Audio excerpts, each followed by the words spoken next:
Cigarette ન આપતા પાન centre માલિક પર કરાયો એસિડ હુમલો।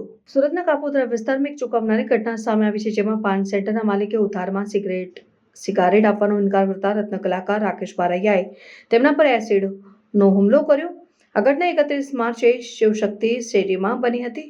રાકેશ બારૈયા પાન સેન્ટર પર ઉધારમાં સિગારેટ લેવા ગયા હતા, પરંતુ માલિક રામ પ્યારેએ ઉધારમાં સિગારેટ આપવાનો ઇનકાર કર્યો। આથી રોષે ભરાયેલા રાકેશે થોડા સમય બાદ પરત આવીને રામ પ્યારેએ પર એસિડ ફેંક્યું, જેના કારણે તેઓ ગંભીર રીતે ઘાયલ થયા અને તેમને તાત્કાલિક હોસ્પિટલ ખસેડવામાં આવ્યા હતા।